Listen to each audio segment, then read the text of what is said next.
is Dalim. I'm chairman of 3 great groups of the voluntary groups in BCS, of the 100 voluntary groups in BCS.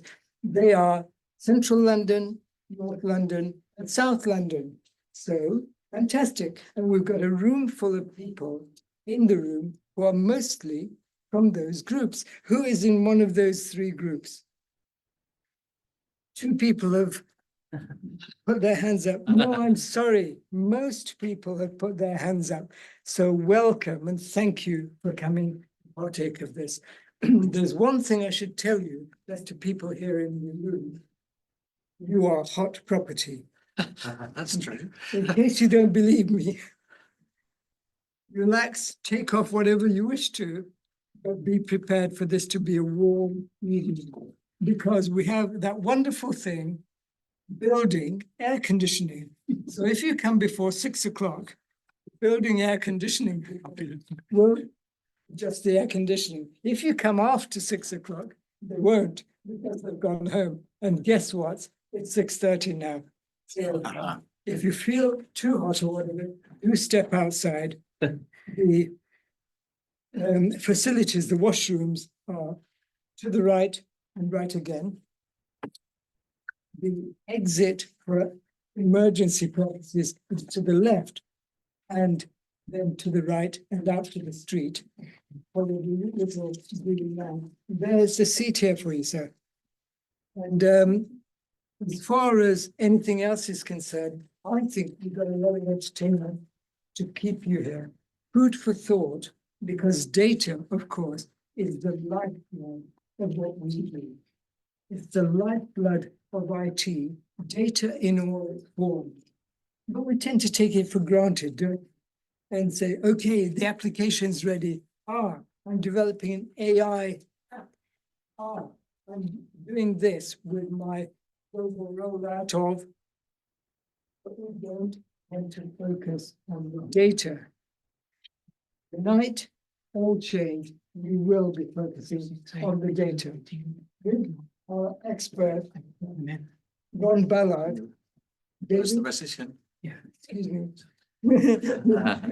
With our expert, Ron, and his Linux computer, let's focus on data, what it can do for us, and what we can do for it. Or if you prefer, funny captions on screen, which are coming up thanks to the wonderful capabilities of artificial intelligence. Over to you, Ron. Thank you.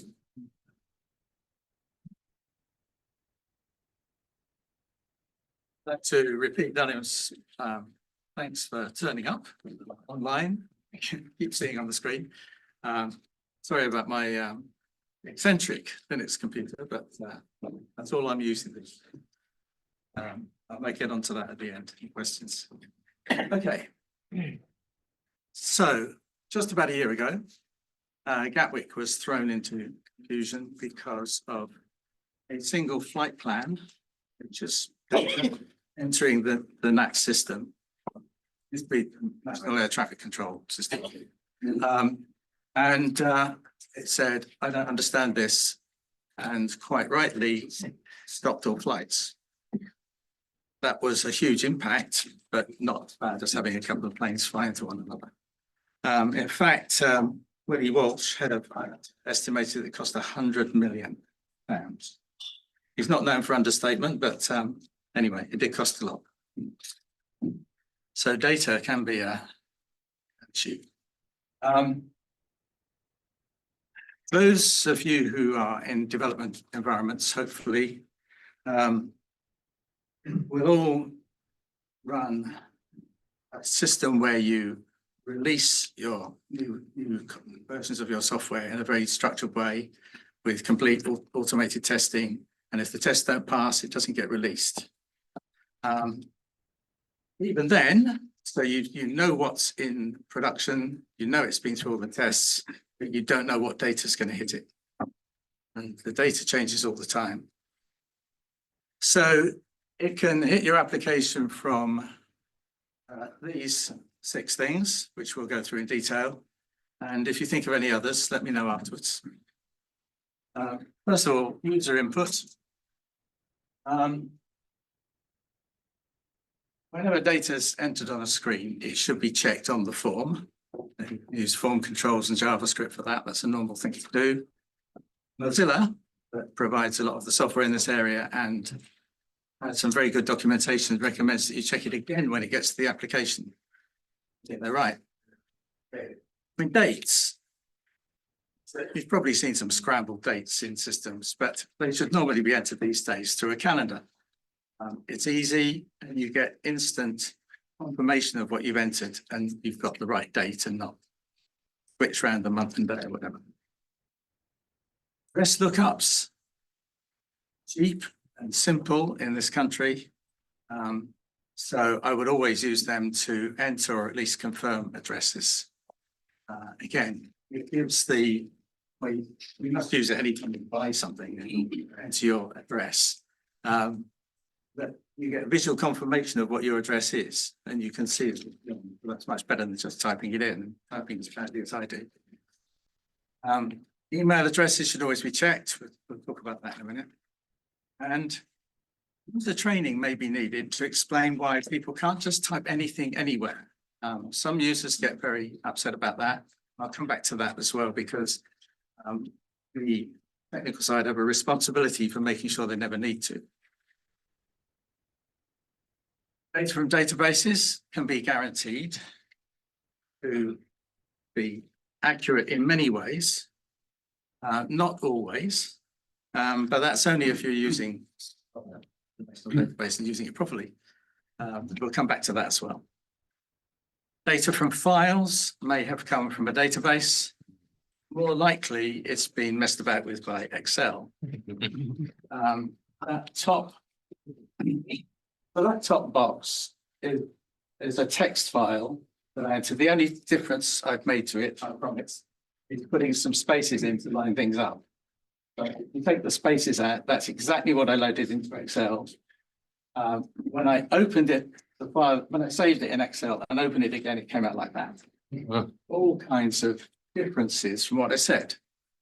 And then this other thing, Excel files have this stupid thing on the front, which is something that Microsoft misuses. It's meant for a different encoding set, but they use it to say it's a UTF-8 file. We'll come back to character sets as well. UTF-8, and otherwise it assumes it's Windows 1252 in this country usually. And you get all kinds of character errors, likely Cafe and many others that we'll see. But it's so useful, isn't it, Excel? Who listens to more or less, to Harvard's more or less on Radio 4? It's a great series of actually kind of digging into things, particularly things to do with statistics and things to do with economics, and seeing how true they are. And this particular one, you can get the, you can still get the podcast. It was from the 11th of February last year. And it covers some really spectacular Excel failures, very public, very big. So you have to be careful with it. Data from API calls, in other words, messages coming from network to your application. They're usually delivered in formats of XML, JSON. Does everybody know what those are? Well, I need to explain it. Okay, so XML and JSON both include metadata as well as the data, but they're just text files. It's not like entering stuff into a database which says this must be an integer or this must be a date. You can type in whatever rubbish you like. It doesn't get checked because you put the metadata in there. So API data needs to be validated before being used in an application. Automated feeds from devices. I was very lucky, seems like quite a lot of years ago now, to be working for one of the first insurance companies to put boxes in the car that would track where the car was and so on. And it was done, they had a clever way of doing it by giving people bonuses for driving safely rather than punishing them. So a lot of people signed up for it because they could get cheaper insurance that way. And it was used to record the location and acceleration data, and that was sent back to a central database. Now, You can see the red lines there, it's come out very thin. So imagine a car driving along the A3 around Guildford, and we get the points along that road, and then suddenly we get 0, 0, which is a valid point.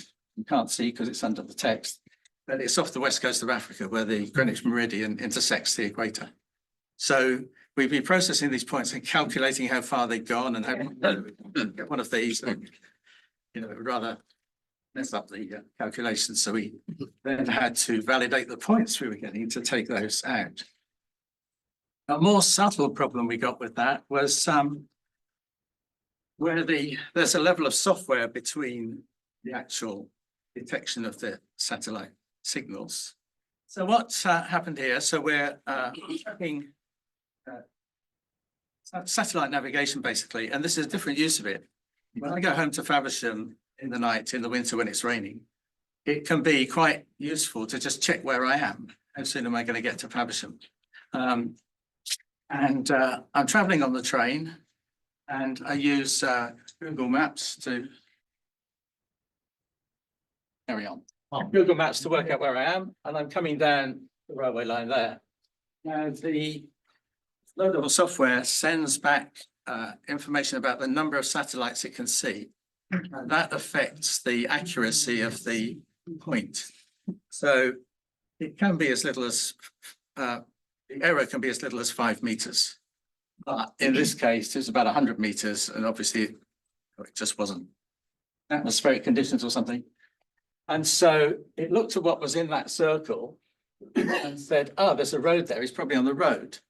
So it then showed me being on this road until we got to here where the road and the railway line diverged and the circle only had the railway line in it, and then it moved me back. So that was a real kind of problem in the data for us in the car insurance system. And it was by data being corrected without the full knowledge of how it's going to be used. So too clever. Parameters from files and startup commands, environment variables. And if you have any of these, hopefully they're controlled by scripts, which are in your version control system as part of the release. If you do have things that change each time, then your application must be very careful checking that that actually makes sense. Don't come across that very often.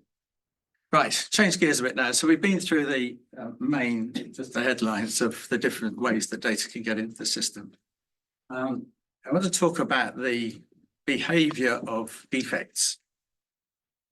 And typically in a system with many components, about 5% of the components will account for about 50% of the defects. And many components will never, ever have a defect. They'll be clean from the time they were released to now, whenever, as long as they were running. And that's been observed for many years, going right back to the IBM mainframe operating systems that applied to them as well. The thing that's a bit counterintuitive at first is that the probable number of remaining defects in a tested component will be proportional to the number of defects already found. If you found them and fixed them, there'd be less in there. But the thing is, you don't know how many you started with. And it does work like this.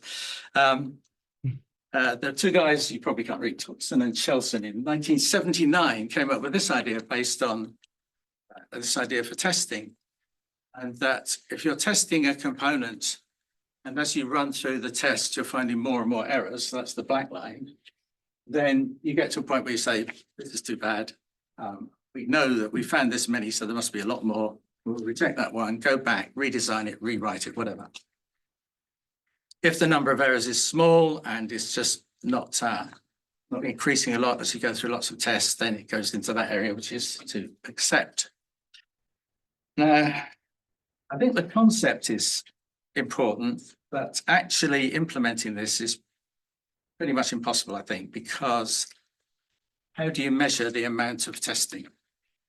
How granular are your tests? How much are they looking into the heart of the code and actually finding things? And that just makes it very difficult to draw those lines correctly. But something that has lots of bugs in it, then probably time to rewrite it. That's the simple answer. And it applies to data as well.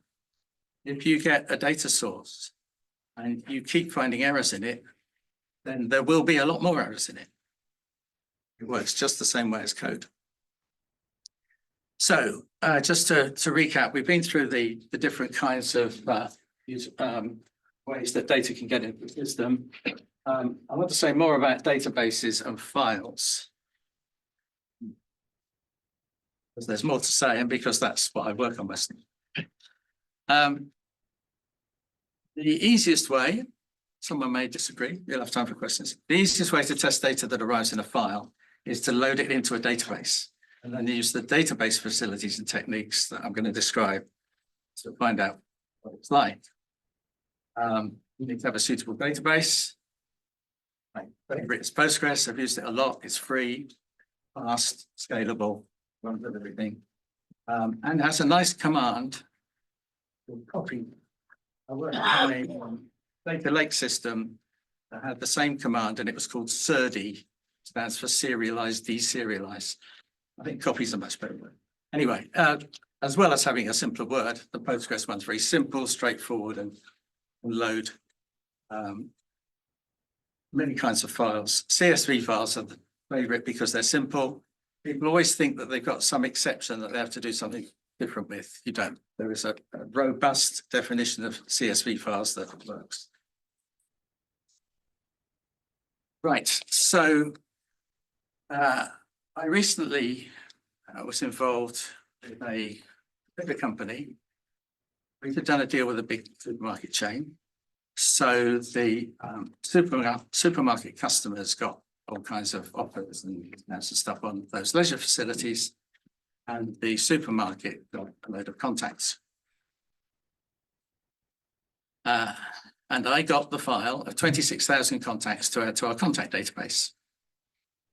So I had a quick look at it, and it was a CSV file. It was a nice CSV file. It loaded properly without any errors. And it had these columns in it.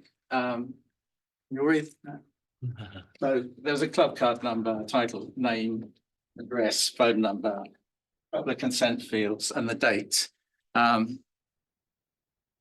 So I loaded it into the database and then ran a profiler on it. There are various products that you can buy for profiling, but this is one that I wrote because my employer wouldn't buy one.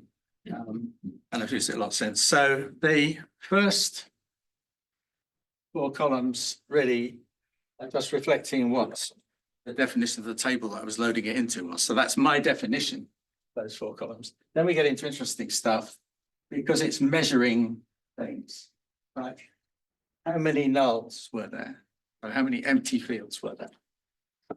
Space. Well, percentage population is another way of looking at the same thing. How many distinct values were there? Club card number, that's 25,984. It's the same as the row count in the table. So we know that the club card is a candidate key. There's only one club card number for every record. There's only one record for every club card number. So maybe we can use that as a key. That's a useful bit of information.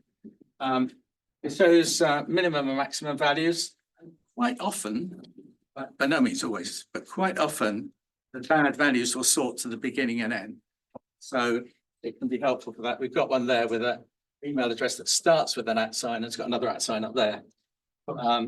We've got phone numbers with different formatting. And we've got XMX in the title. The company that was collecting the data had been told that people could be Mr. and Mrs. Ms. or MX if they didn't want to say what the title was. Some of the other things are, well, the maximum actual length is useful as well. Frequencies and patterns. So these are the frequencies of the titles. And this is data that it has the same profile as real data, but it's actually completely made up. And the thing I used to completely make up the data got a bit carried away with some of the titles. 14 brigadiers is a bit unlikely. But, the three female titles add up to about the same as the male titles, so doesn't really tell us anything, but at least it's plausible that in a population in the supermarket, you'd have roughly even numbers. Patterns. So in the patterns on the left, there's a key there as well. The 9 stands for any digit. The little s stands for space. There's a plus stand there, which stands for any mathematical symbol. We haven't got any foreign things or currencies or control characters, but if we did have, they'd show up there. So patterns can be useful too. So just by looking at that profile, we know the clock guard numbers possible key. We know that consent 1 and consent 2, I didn't highlight that, but is always yes. So that's not really interesting. It's the same for every record. The date created is always in 2023 and all of my valid dates. That's exactly what we expected because that's when the campaign was run. The email address has some errors, so we'll look at that a bit more closely. The full name looks okay. The phone numbers inconsistently formatted. Yeah, I mentioned that bit. Email addresses are defined by several RFCs. Everybody know what RFCs are? It stands for, sorry, there's some shaking heads. It stands for request for comment, which is before a standard emerges. And quite often things don't get as far as being standards, but the RFCs kind of represent it. And that's the best we have for defining what an email address should look like. The maximum length I'm used to, you'd have to be really masochistic to have a 30 character email address. I want to type that in. Some characters are not permitted in some places. Actual addresses accepted by some email systems are more strict than the RFCs. You'd soon find out because it would say you can't have this name. There are dozens and dozens of validations available, and some of them reject valid email addresses. So we found a fairly simple one that didn't reject, all the ones it rejected were wrong. The ones that were accepted seem to be okay. So we think it's probably pretty good, but it won't be infallible. So I don't think it's an absolute perfect thing. And it's done with this. Well, that's a SQL statement to access the database. And this highlighted bit is a regular expression.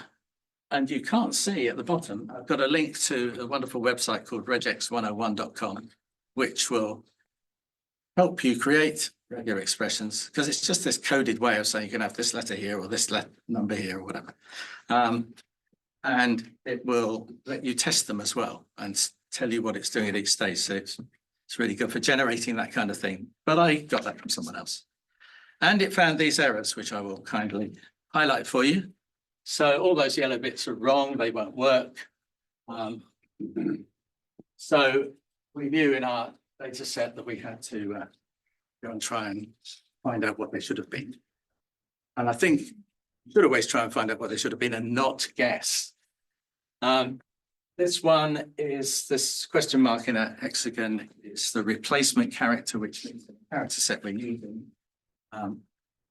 That number in that byte, the real character. So something's gone wrong there. Telephone numbers. I started looking at this. They're surprisingly complicated. I mean, the rules defining valid phone numbers vary within and across countries and over time. I don't know how many of you remember when London split its numbers, the 07s and the 08s, quite a while ago now. I remember because I'm old. That does happen.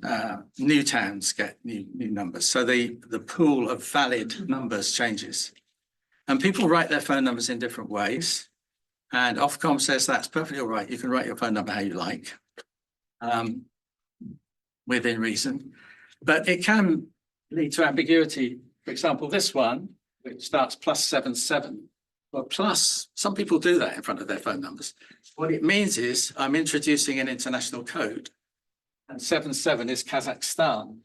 And that number is an actual Kazakhstan corporate network. But it's probably 077 UK. mobile number since it's someone shopping in a UK supermarket. Not necessarily, but it would be nice to find out. There is a really comprehensive tool, and it's recommended by the UK Government Design Guide, which has a lot of useful information in it. And this tool, Google's lib phone number, is a Java library of 4,000 files of reference data and code. But they do say, the Google site does say that this isn't foolproof because things change. And the organizations, the international organization in particular, that monitors phone numbers, doesn't keep up. It's quite often 6 months out of date.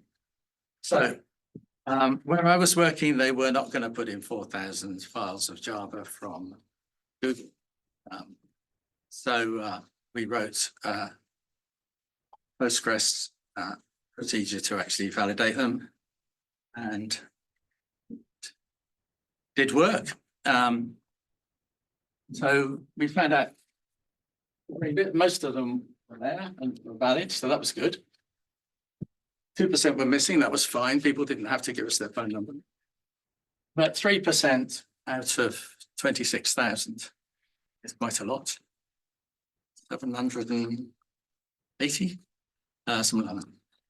But tell me if I got it wrong.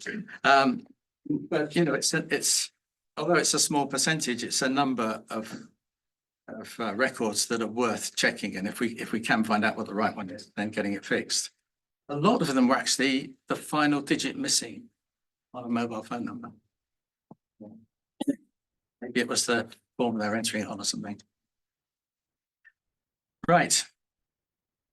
Another kind of problem you get with data is duplication. If you've got a database, how many organizations have a database? Most, I should think. None. If you've got a database and it's got any reasonable number of records in it, it's probably got some duplicates. You'll also get duplicates in files and other inputs to your database, and other inputs to your application. And between your database and the data that's being added, you'll get duplicates as well. I can't resist this one. So I was working on a Microsoft Dynamics 365 site, and so it had duplicate detection. So that's good. Let's have a look at that. We can set that up. You get loads of boxes to tick and stuff. And then what seems to be the most sophisticated thing you can do is to specify a number of characters at the beginning and a number of characters at the end that will determine a duplicate. Well, if you run it on a fairly small set of names, it doesn't work at all. I mean, there may be some duplicates in there, but most of them are not. There's a much better way to do it. And this uses the Levenstein edit distance, which is the name is the most difficult part of this thing. It was invented by a Russian mathematician in 1965. So it's been around forever. The best things aren't always the nearest things. And what it does, very simple, it counts the number of single character edits that are required to change one word into another. So I've got banana to Panama is 2, because you just have to change the B and the second N. Pomegranate to Uzbekistan, as you might expect, gives a higher number because they're quite different words, although they do have some letters in common. So this, by using this function, and if you want to know more about it, any of the code, then the code of the SQL that uses it, I didn't write the Levenstein function, then speak to me afterwards about that. But the interesting thing, the way we arrange this is that it looks for last name, first name, address, town, address, street, and postcode in all the records, and compares pairs of them. And these are just some that have 1 or 2 letter difference across all of those fields. And it picks up interesting things. Well, this first one, Badesha and Badesha, could easily be mistyped over the phone. It's got an extra code. Hyphens in dinero, and there are actually 3 of those records which quite contact twice. Moyes, which if someone just tells you that, is it M-O-Y-E-S or M-O-Y-S-E? So that's easy to get wrong. And this one impressed me when it came out because I hadn't realised I could do that. The first letter of the surname is different between those two. There's Prasad, which is probably the correct name, and R.R. Assad. But the rest is the same. So those are duplicates, and we can make a pretty good guess that Prasad is the right one, although we should go and check with the person. So that's a much more effective way of finding duplicates. Missing data suggests that data exists somewhere, but not where you want it to be. It's quite common to you try to load a file and maybe it silently dropped some records, depending on what tools you're using. Or you're taking a feed from a system and you miss one of the messages or miss one of the files. And it happens very often. I've worked, in recent years, I've worked mostly with data warehouses. So we're migrating data from other systems, copying the data across every night. And if that other system is changing while we're copying it, then we could miss records as well. So another how not to do it. This project manager really was a project manager of an international $48 billion consultancy. And he was trying to persuade us to use his set of tools, very expensive tools, right up in the top right-hand corner of the Gartner quadrant. And I asked him how he was going to reconcile our transaction table with 80 million records when it was migrated to his system, the data warehouse. And he looked me in the eye and he smiled and he said, well, I bought a few records, of course. Well, it's like walking past a haystack and grabbing a few stalks and hoping to find the needle. You know, you would never find it like that. So again, there are many ways of doing it. So if you've got big files or big database tables in one system and you're moving them into another one, it's a challenge to reconcile that, especially if you want to do it record by record, which would be ideal. And you can probably do it more often than you think, so it's worth trying. But it can be difficult. So some other things you can do is matching total record counts. You know, have you got in the target system the same number you started with in the source system?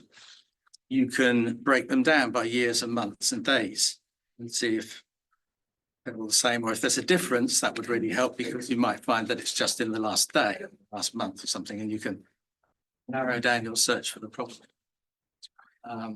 You can, in financial data, you can match total values, and that would be really important to make sure that the amount of money represented in the source system is the same as the amount of money represented in your target system. You could select values from random records in one system and compare all the values with the same records in the other system with the same key.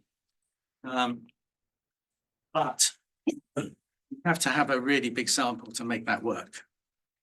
It would still be less than comparing the whole thing. So might give you a way. And you can use hash values as you do with file downloads. You know, you get a hash value which tells you whether the copy of the file on your PC is the same as the one on the server. Just one long number. Right. So we've emphasized the need to track that data on the way into the system. And we can make improvements, but we can't expect to catch every error. I wish we could, but we can't. The cleverest person I know still misses things sometimes. I certainly do.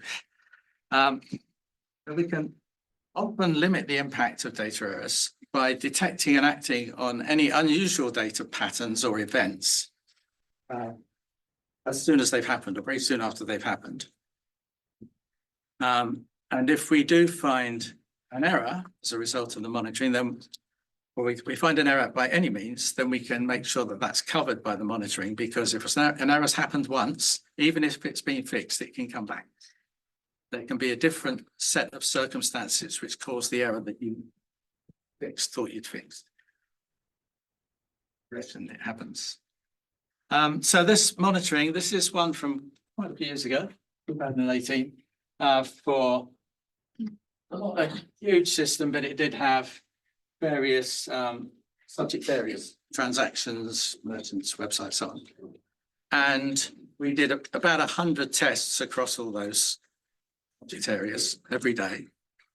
And then this would be the summary screen, which would be the first thing I looked at every morning when I came in, once the system was running.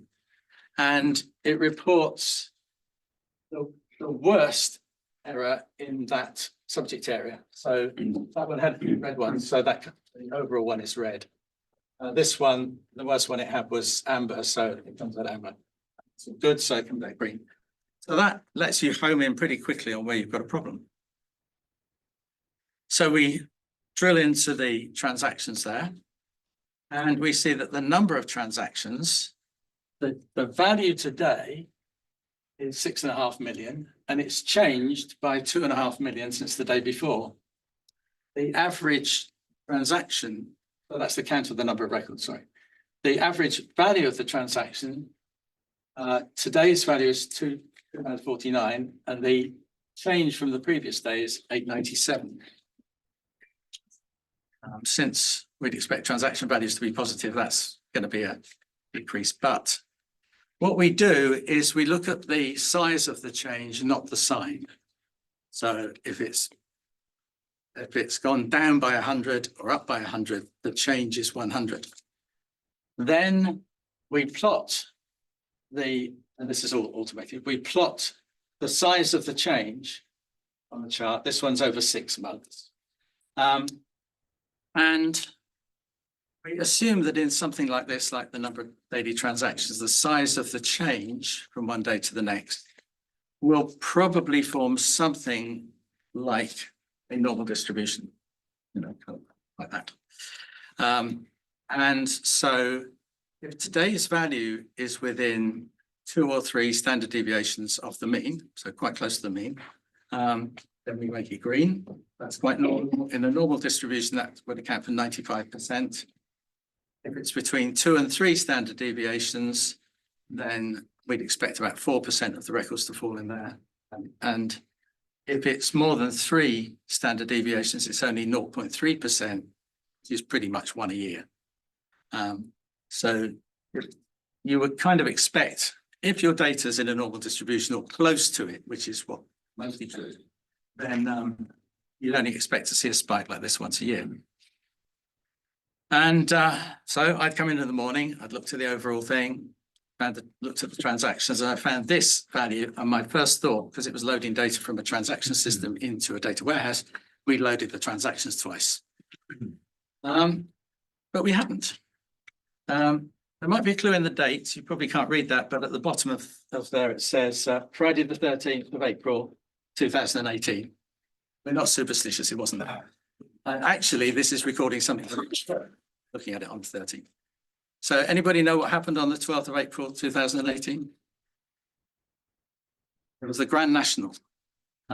If you're as interested in horse racing as I am, then I better explain that that's a horse race, a big one. And what had happened, I said this is a payment processing system, card payments. And what had happened was that people had started betting using their credit cards. Generally small amounts, but millions of small amounts. And that's why we got this big spike. So in this case, it wasn't an error, but when you get that kind of change in a pattern of data, it's certainly worth looking at. And it was very nice to check it out and find out that it was actually okay. It's an automated test tool. The tests are written in SQL, which is the database language, access language, which most technical people know these days. And you can use that automatic detection of unusualness, or you can set your own limits. You might say this thing should never be more than 10, and if it goes above that, you know it's wrong. And you can look at my website if you want to, and you can contact me if you need help, but please don't all call at once because it'll take me ages. Right. that monitoring, we're running queries and we're running them across large volumes of data. So we have to be careful about not using up all the computing power. Most places I've worked, there's a quiet time at night when we can have a few hours to run a lot of queries on the database. In the middle of the day, that probably wouldn't be welcomed, even today with the power we've got. But if we're using up the time we've got available and we haven't got time to check everything we want to, we can still do some things to mitigate that. So we want to look at what's the probability of a so far unidentified defect, and that's very hard to find. But what's the impact? We ought to be able to assess that much better. And we've seen impact in the last system I said, but also in the future system. So the impact of not checking that your data is correct can be very high indeed. So our default setting is to run bulk tests every night. I run all of them. That takes up too much time. We run them less frequently, maybe running alternate days, different tests on alternate days. Maybe looking at some things that are less likely to change or lower impact, and we run those once a week. And that risk analysis would help us to do that.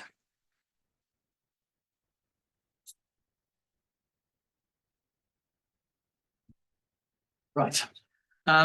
What I wanted to do was to kind of sum up with some things, practical things that we can do in different areas. And I came up with these 4 categories. And I found that everything I looked at was a bit kind of fuzzy, so they don't all fit on one slide, so they're classified fuzzily anyway. I said at the beginning, we need to train users to respect data. And they must never put test data in a live system. I've seen thousands and thousands of test data records which are distorting the picture in live systems. And they must put the correct data in every field. You know, if they've got an extra phone number, they can't put it in the email address. But that puts the responsibility on people in my area of the business where we're developing things and providing functionality for them to make sure that they can do what they want to. Because users are very motivated really to get through their work and to do it as well as they can. And if the system won't let them do it, they'll invent something. Well, we need to develop systems that are good enough that they don't need to do that. Another example then, being able to find an existing customer when they call you up quickly so that you can deal with their question. If you can't find that customer, you might create another one. And duplicates do arrive like that. So again, it's our responsibility to make sure they can find them quickly. Right, improving things. Do not use Excel to prepare data. And Microsoft Dynamics, that is the standard way of importing data. And it causes a lot of problems. I use Excel for lots of other things, but not for preparing data. For the character encoding, does everybody know what I mean by that? Or the way that the bytes in the disk and in the memory actually represent letters and numbers and symbols and whatever. UTF-8 now is used by over 98% of the websites in the world. UTF-8 has taken over. It can represent any language. It's got enough characters in its character set to represent any language. And it's the default on a lot of systems. I had an Apple Mac before that used UTF-8. This is a Linux box that uses UTF-8 as default. I didn't have to set up anything to do it. If you get a Windows machine, you'll have some things in UTF-8 and some things in the Microsoft character set. So we should just use UTF-8 everywhere. Just get the pain over with now, and then our data will be better. And when we find a data error, so it's another policy thing, we need to add it to the gatekeeping actually protecting our application from the data that's coming in and to the monitoring. But those who've used automated testing of the generally proper agile development processes, then when you find an error, you add it to the tests. So the first time an error is found is the only time that a human being finds it. The same error comes up again, it should be in the tests. Because they do come back. I think avoid large package solutions because my experience of those recently, and actually going back quite a long way, is that they are expensive, inefficient, really badly designed, very closed, very difficult to find your way through their strange data structures, which comes on to the next point. There is no common data model. I don't care if you're a travel company or a hospital, your data model is not the same as the next travel company or the next hospital. If it were, that would be easy, but it's not. I think accounting is probably the only area, because it's controlled so tightly by legislation about what you must record and what you must report. Those accounting systems tend to be a bit more usable, but the general kind of things that involve real people and real things, there's no common data, just an expensive myth. And don't use Windows. So I use this Linux machine, which, it's kind of still a bit unusual for a laptop. It's almost universal for servers. Well, not really, because Microsoft server is still there, server. But for most serious and large systems, Linux operating system's better. But I started off on Macs when they came out in 1984. I had to move to PCs. I moved back to Macs, but now Apple's copying Microsoft, and I got so fed up with them that I switched to Linux. That's our good friend John suggested we should do 5 years ago. Right, trapping data errors at the gate. So you really cannot assume in your application that what you're going to get is going to be right. Validating and cleaning bulk data inserts, because that's another way bad data gets into the system. The next one, when you get XML or JSON data, you've got a string that's got lots of fields in it and lots of metadata tags. Don't put that string in the database. Break it up into the bits that it's representing and put those in the database. Then you can have the right data type. So the database will tell you if you try and put a name in a data month or whatever. So that's you can just do so much more with reporting now.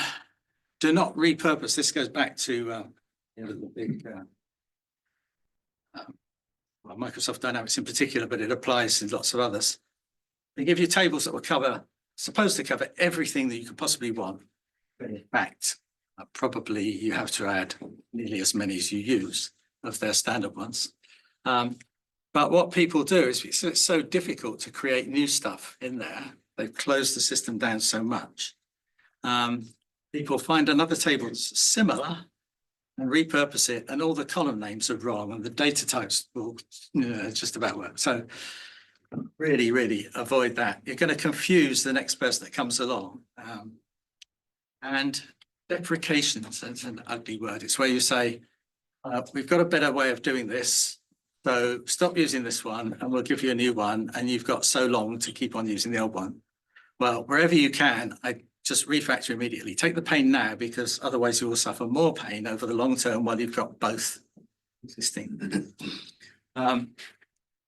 Another one is creating flexibility only where there's a real need for it. Quite often, a developer, and I've probably being guilty of this myself, thinking this would be a really cool thing to put in, and the users couldn't care less. It just makes your application more complicated, another thing to test, and you don't need it. So really, everything should be driven by what the users need. And anonymized data, that's a whole other story, which we haven't got time to do now. There is an article on my website about it, if you want it.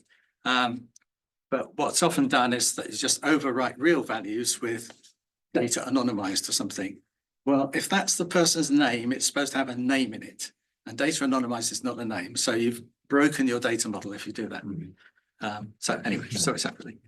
When I got to the improvements bit, I read all this and I said, most of that says use a relational database because you've got constraints which check that things are within bounds anyway. It doesn't check that it's actually correct in the real world, but at least it cuts out all the rubbish that's something completely different.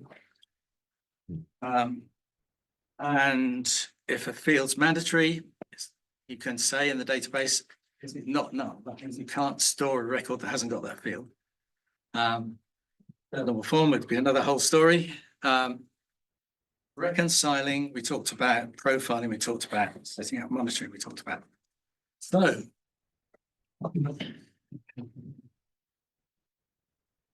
yes. Sorry, was a third form? Third normal form. It's a way of organizing data which really represents how the structured data in the world is. And so you have, and it's a whole set of rules.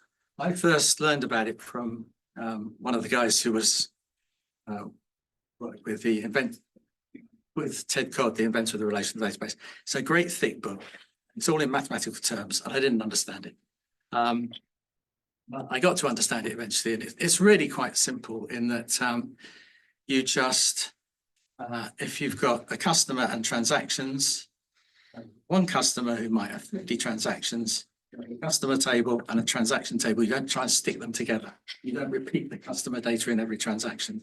So it's about organizing your data in the way that structured data works. If you're talking about unstructured data, images, video clips, sound, whatever, the sort of stuff that Google, Facebook stores, it's not going to work so well. But for most, well, all the systems that I've ever worked on, the third normal form is a really good way of working, and it works really efficient with the relational database. Really efficient. Yeah. Thank you for your presentation. Can you provide some examples of cases where the data transfer from one system to another can fail or drop records? A periodic data transfer, such as batch job. Yeah, so yes, you probably have a batch job running to do the transfer. That could fail. It could fail because somebody's changed the password and not told you, or because they put a new release of the application in, and it's got one of the fields that used to be in your file isn't there anymore, and it's got 3 extra ones, so it doesn't match up. And if you're doing, so that one, generally, nobody tells the data warehouse team, breaks, so they have to go find that. But the one that's really tricky is if you've got constantly changing data, and that happened with the car insurance thing, because people drive all day and all night. And that data was coming in all day and all night. And we're copying it. The system that processes it and turns it into something that we can use rather than satellite signals. And so we're copying that, and we have to make sure that we copy all of it and none of it twice. We've got timestamps on. When we get very close, they might. And so there's a whole load, it can get very complicated to make sure that you haven't missed any.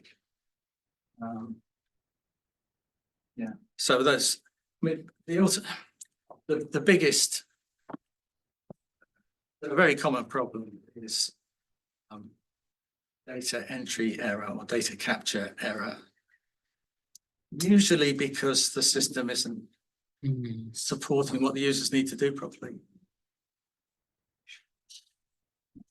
Thank you. Yes. Yeah, talking about the validation of your data, you had a percentage of errors that were detected at 3%. Obviously, in a perfect world, 0 would be, what would you look for? What would be acceptable to you as being the error rate as a percentage, depending on the amount of data? There's a lot of dependencies there. Yeah. So that one with collecting data about contacts, I didn't get any visibility of how they did that.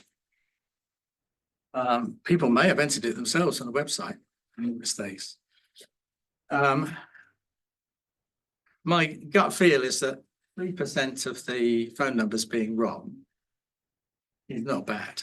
And if we've got an email address as well, if we've got a postal address as well, we can actually go back to the person and say, sorry, that number doesn't work. Could you? We seem to have got it wrong. And that doesn't happen as often as I would like it to.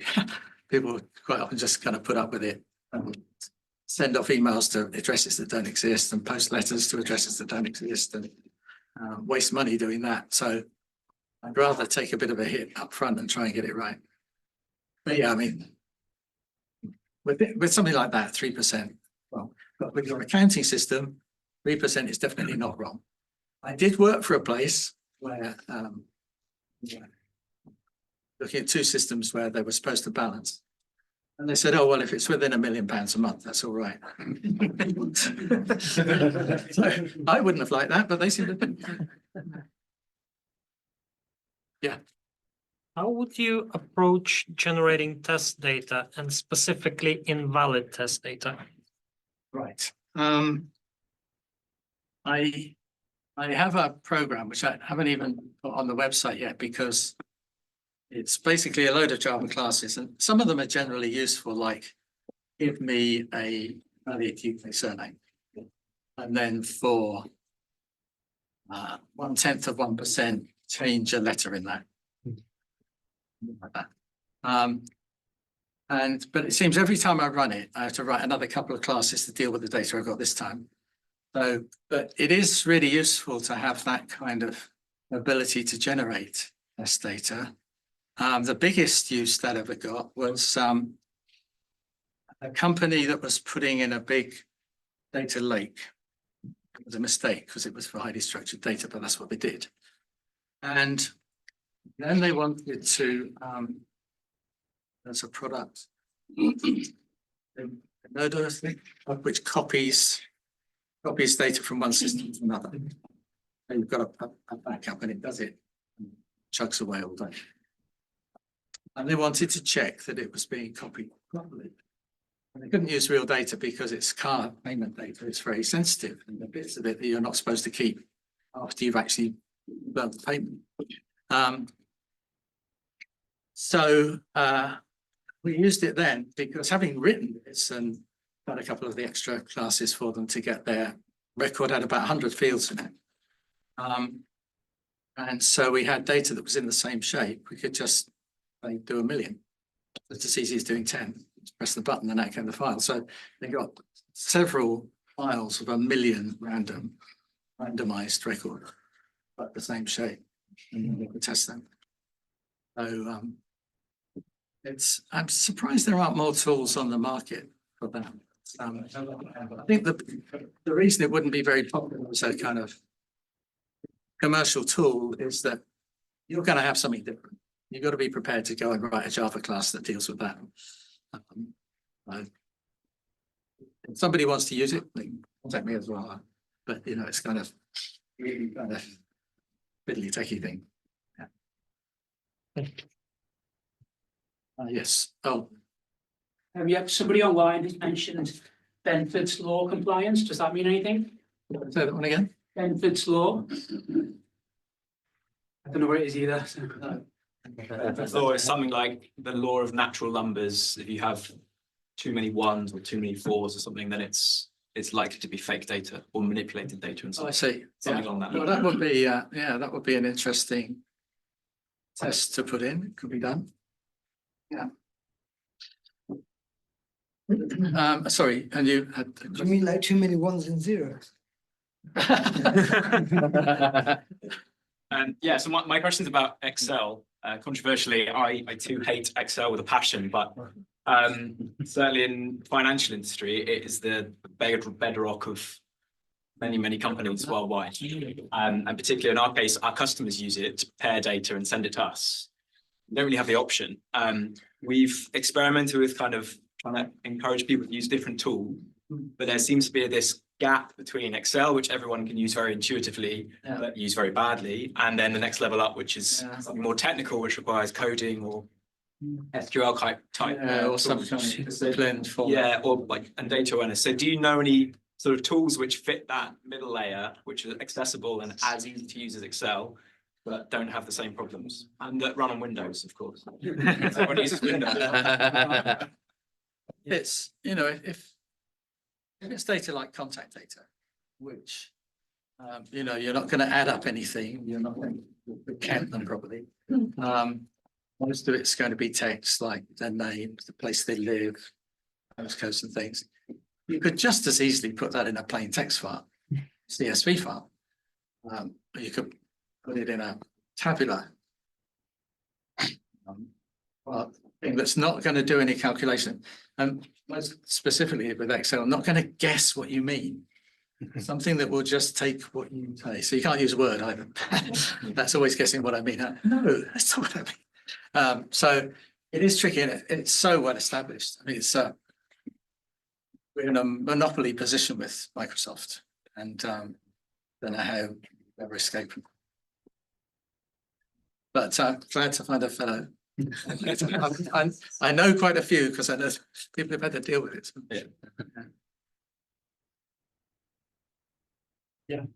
You mentioned using the database to do the validation, but there comes a time when you have to move from one database maybe to another, maybe to move from a proprietary one to open source one or stuff like that, especially when to maintain scalability when. Yeah.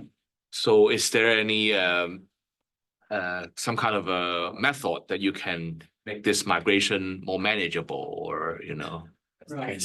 I mean, if it's one database to another, and if they're both relational databases, so if you're going Oracle, Microsoft SQL Server, Sybase, Postgres, MariaDB, SQL, then it's really pretty easy. There are things with certain data types which are a bit tricky. All kinds of odd things like Microsoft data. So Microsoft SQL Server date has a time portion, and it defaults to one thing, and quite often users put in something else. It's not really fun. You know, getting that into your other database can be tricky. But if it's one database to another, it's usually pretty simple. You can extract it into a flat file that's the right shape because it's come out of a rectangular table, and you can import it into the other one. And usually there are tools to do that. The SQL Server has tools to do that, but Dataverse doesn't. They don't want you doing that. Now, if it's a different system, then the lowest common denominator is a file. And if you can get the data into a CSV file, then that's really very easy. If the file structure is more complicated, especially if it's an XML file, it'll have a record, so say a customer, and then it's transactions in a subgroup of that thing. Quite tricky to pull those apart. So there isn't any magic really. I mean, if you're working between relational databases, then it's not too bad. Yes. You gave an example of a bad way of storing anonymized data. What would be a good way of storing it? Right. Oh, I'll point you to the webpage. But basically, it's to create a separate table which has got the things that you can keep, and it might be an ID. Only used when someone who knew how to find it, the system could do it. But you can keep like the age of the person in years or band. You can keep the first part of the postcode, because a whole postcode will narrow you down to 40 people, average. But if you just do the first half before the space, then you've got a much bigger pool. I can't remember what the number is, but so you could store that. So you'd have probably with probably keep them in the separate table with their original IDs, but you've taken the name out, possibly taken gender out, possibly taken, I don't know. It depends on what you're certainly taking credit card numbers out, things like that. But then you can always, if you need to leave, you can write a query that gets you the data in the same shape as the anonymized table, and then you can just union them together. So you don't lose anything by doing that. You do stop your database being full of anonymized. Hi. Well, this is a short question that goes back to one of your previous points. In medicine, we have AI generated synthetic data.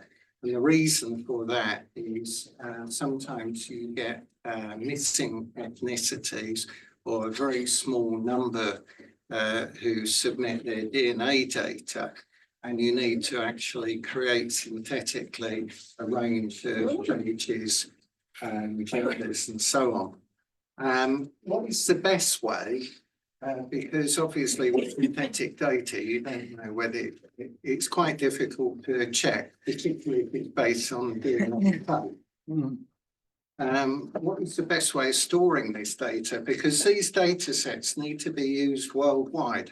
Often millions of items in these data sets, and they're used in research globally. What sort of file structures should be used for that? Right. File structures. I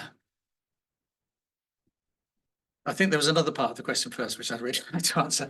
If I can the guy's name, someone will remind me. There was a guy who used to write in the Observer about data issues, and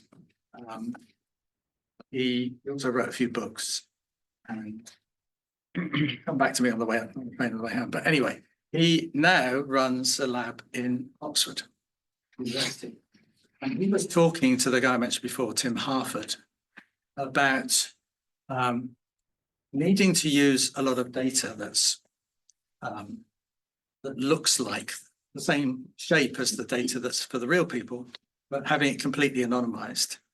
And then what they do have is have a very secure area. So once they've done all their analysis on the fake data, they can, and they've got something that they really think they can apply to the real data, then, you know, with special permission, like when I worked on a police system, you got a special room, no laptops, no phones, no internet coming in. You have to swear in your life that you won't tell anyone. And then you can see the real data because you have a need to do it. And the data protection rules do allow for that, you have a real need to do it. But you can't use it for just messing about and sharing with other people.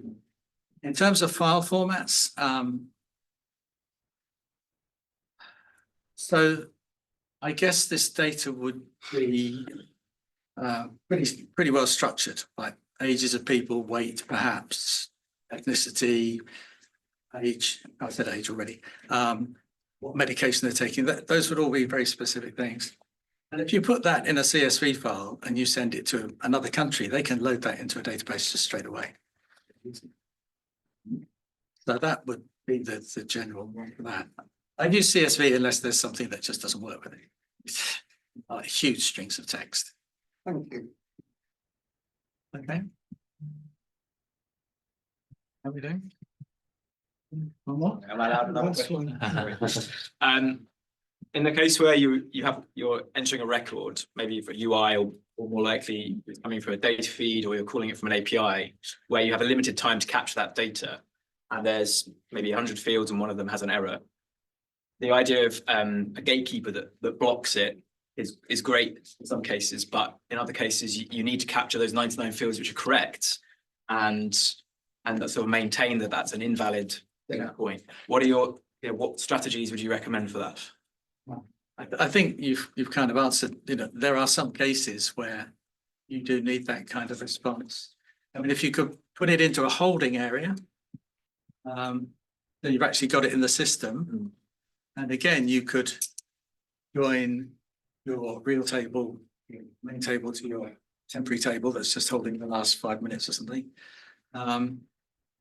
The other thing you said is keep the fields that you think are correct.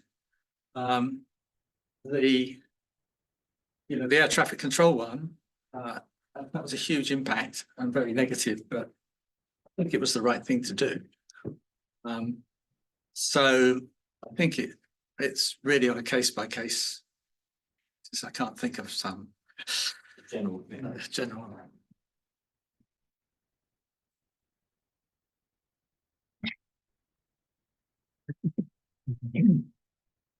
Pensive silence descended upon the assembled throng.